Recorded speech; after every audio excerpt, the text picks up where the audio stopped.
سے دعا بسم اللہ الرحمن الرحیم بحق یاسین والقرآن الحکیم بحق طه والقرآن العظیم یا من یقدر علی حوائج السائلین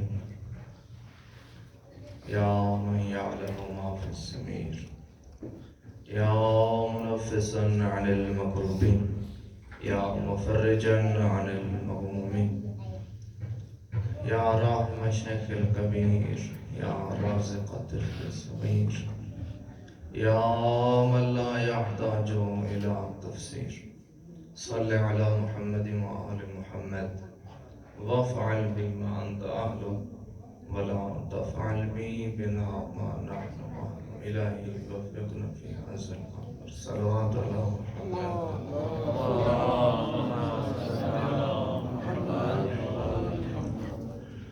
اعوذ باللہ من الشیطان الرجیم بسم اللہ الرحمن الرحیم الحمد لولیہ والصلاة علی نبیہ والمیامین من آلہ الذین ذہب اللہ عنہم الرجس وطہرہم تطہیرا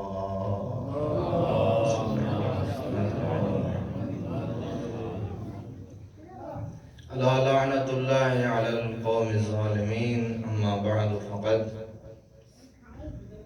قال اللہ تبارک و تعالی فی کلامہ المجید و فرقانہ الحمید بسم اللہ الرحمن الرحیم انما المؤمنون الذین اذا ذکر اللہ وجلت قلوبهم واذا تلیت آیاتہ زادتهم ایمانا وعلی ربهم یتوکلون صدق اللہ العلی العظیم۔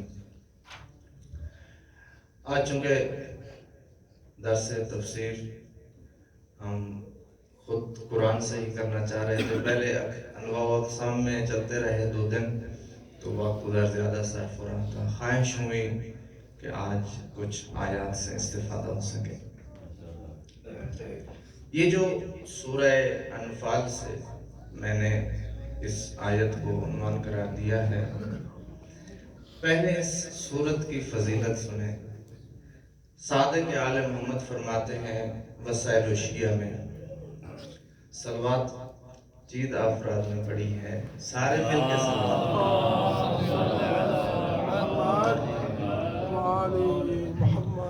فرماتے ہیں من قرأ الانفال والبراء فی کل شہر، مہینے میں 1 دفعہ جو بھی سورہ انفال پڑھے اور سورہ برات پڑھے، لم یدخلہ نفاق ابدا، اس کے دل میں کبھی منافقت نہیں آئے گی۔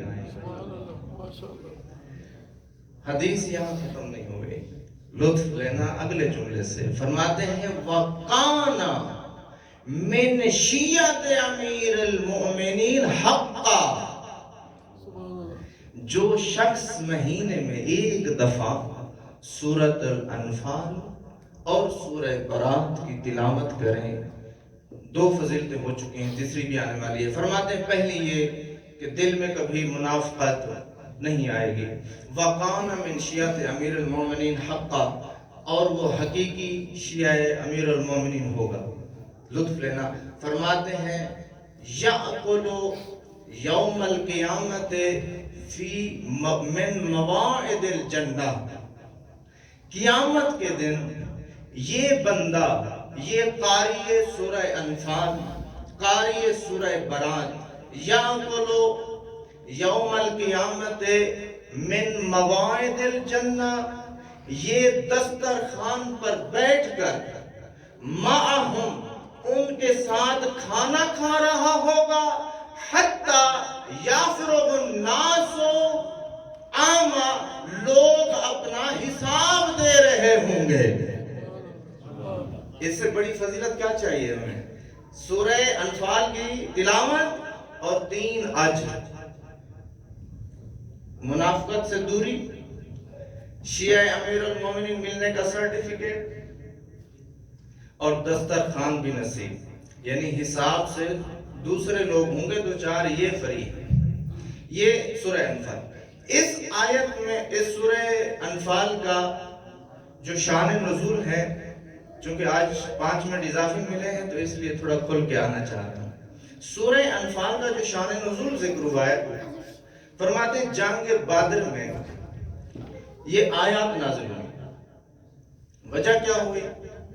یسألونک عن الانفال، کہ لوگ انفال کے متعلق سوال کرنے لگے کہ یہ انفال کیا ہے۔ انفال نوفل سے ہے، یعنی اضافی، زیادتی۔ یہ جو ہم نماز مغرب یا عشاء یا دیگر نمازوں کے ساتھ جو کہتے ہیں نا نافلہ، نافلہ ظہر، نافلہ مغرب، نافلہ عشاء، یعنی یہ نماز تو واجب ہے اللہ کی جانب سے، مغرب کی 3، عشاء کی 4، اس کے ساتھ جو اضافی ہے، اس کو اضافی اس لیے کہا جاتا ہے چونکہ یہ واجب نہیں ہے، مستحب ہے، سنت ہے، اس لیے اس کو نافلہ کا نام۔ خیر، فرماتے ہیں کہ جنگ بدر میں 2 صحابی، تاریخ نے نام نہیں لیے، اشارے سے گزرے، کیونکہ عقلاء جو ہیں وہ اشاروں کو جلدی سمجھتے ہیں۔ 2 آپس میں جھگڑا کر رہے تھے مال غنیمت پہ، میں اتنا اٹھاؤں گا، یہ میرا ہے، پہلے ہاتھ میں نے اس پہ رکھا ہے۔ تو یہ آپس میں جیسی نظام مصروف تھے، تو اسی اسنا میں کسی نے سوال کر لیا، یا رسول اللہ یہ بتائیں کہ یہ انفال ہے کس کا؟ یہ جو آپس میں 2 لڑ رہے ہیں، آپس میں جھگڑ رہے ہیں، آپ ہی فیصلہ فرما دیں یہ کس کا ہے؟ تو بسم اللہ الرحمن الرحیم، توجہ ادھر رکھنا، یسألونک عن الانفال، جیسے ہی ان کا نزاع سامنے آیا، ادھر سے کسی نے سوال کیا تو جبرائیل پیغام لے کر آیا، قل، میرا حبیب کہہ دے، الانفال للہ، یہ اللہ کا ہے، وَلِرَسُولِهِ، ان 2 کا نہیں جو آپس میں لڑ رہے ہیں، اللہ کا ہے اور اس کے رسول کا ہے، فَاتَّقُوا اللَّهَ، خوف خدا کریں، تقوی الہی اختیار کریں۔ جہاں تک تعلق ہے ان 2 کے آپس میں لڑنے کا، تو فرماتے ہیں وَأَصْلِحُوا ذَاتَ بَيْنِكُمْ، ان کی آپس میں صلح کرا دیں۔ اچھا، یہاں پر بات صلح کی آ گئی، تو صلح کے متعلق حضرت علی علیہ السلام فرماتے ہیں،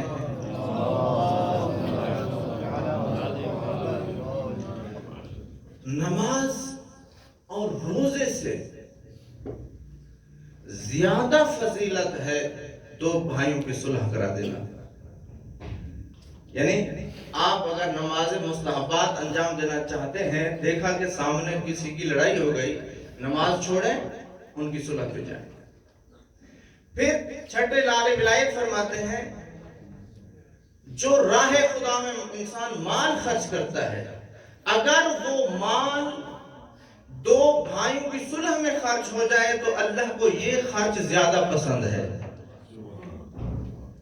چھٹے لال ولایت فرماتے ہیں، یا مفضل اذا رأیت بین اثنتین من شیعتنا منازعتا، جب تو دیکھے کہ 2 ہمارے شیعہ آپس میں لڑ رہے ہیں کسی مال کی وجہ سے، فَافْتَادِهَا مِن مَالِي، میرا وکیل ہے، میرا مال ان پر خرچ کر دینا، ان کو آپس میں لڑنے نہ دینا۔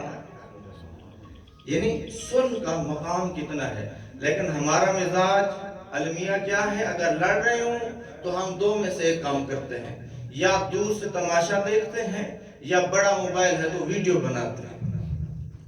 یہ المیہ ہے ہمارا۔